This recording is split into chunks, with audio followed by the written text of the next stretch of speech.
Nah, beralih kepada jamak. Jamak khilaf dia beza. Mazhab Hanafi katakan tak ada jamak.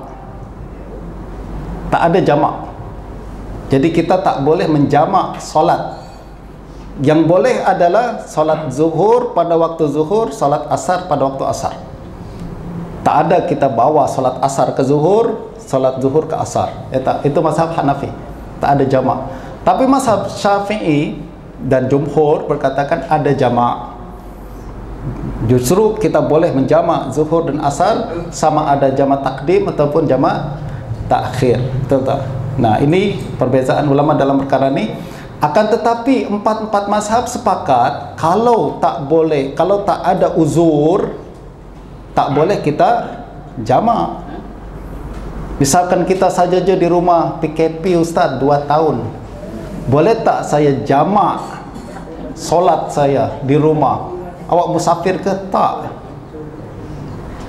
Boleh tak? Tak boleh. Tapi Ustaz, ada pandangan yang mengatakan boleh je solat jamak sekali sekala, asal tidak dijadikan kebiasaan. Pernah dengar tak? Itu adalah pandangan yang keluar daripada 4 mazhab. Dan dalam buku saya tunjukkan dia adalah pandangan yang sangat lemah dan tidak selari dengan hadis Nabi SAW. Hadis yang menjadi dalil dalam perkara ini adalah hadis riwayat Imam Malik wa Zuhair an Abi Zubair an Sa'id an Ibn Abbas radhiyallahu anhuma qala shalla Rasulullah sallallahu alaihi wasallam az-zuhra wal asra jami'an wal maghrib wal isya jami'an fi ghairi khauf wala safar. Jadi riwayat Ibn Abbas bahwa Nabi sallallahu alaihi wasallam menjamak zuhur dengan asar bersama-sama, maghrib dan isya bersama-sama, bukan karena khauf, bukan karena musafir. Khauf itu apa? Bukan karena perang. Kalau perang kita tengah khauf kan, jadi dibenarkan untuk salat khauf dan dibenarkan untuk jamak. Dan juga bukan karena musafir. Ini riwayat yang sahih. Riwayat yang sahih adalah Nabi menjamak bukan karena khauf, bukan karena musafir. Imam Malik mengatakan kalau bukan khauf dan bukan musafir, kenapa Nabi menjamak? Kata Imam Malik, itu karena hujan. Jadi ini menjadi sebab kenapa kita dibenarkan untuk menjamak solat karena hujan. Macam mana solat jamak karena hujan tu?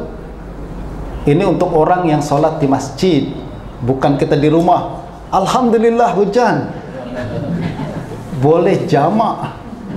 Buat apa jamak awak di rumah tak pergi mana-mana pun, betul tak?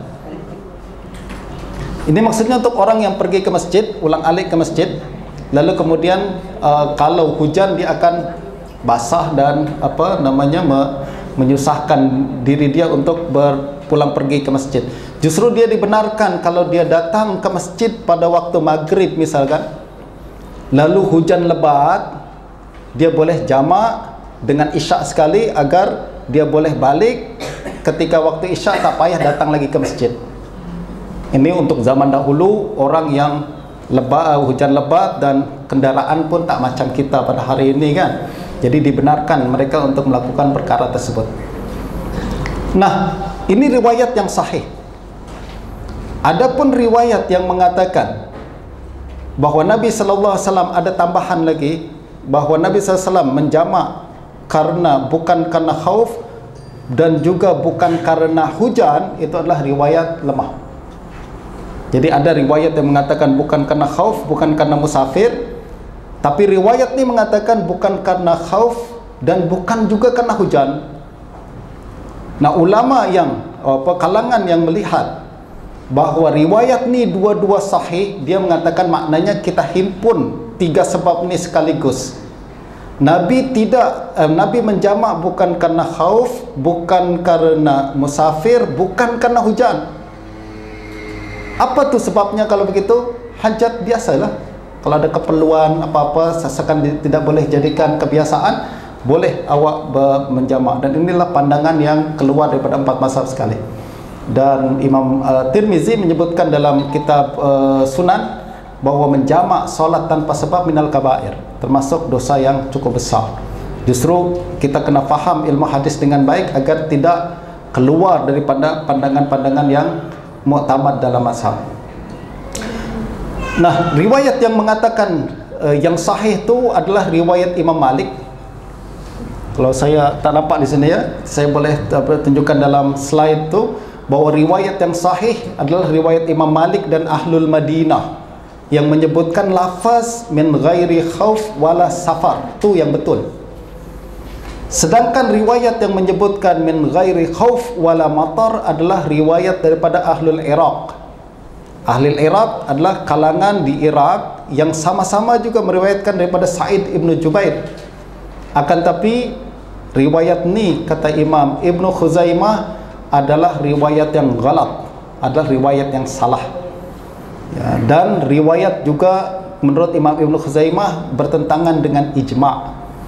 Ijma' menunjukkan tidak boleh melakukan solat tanpa sebab, dan riwayat ini menyalahi ijma' sekaligus menyalahi riwayat yang lebih kuat daripada Ahlul Madinah.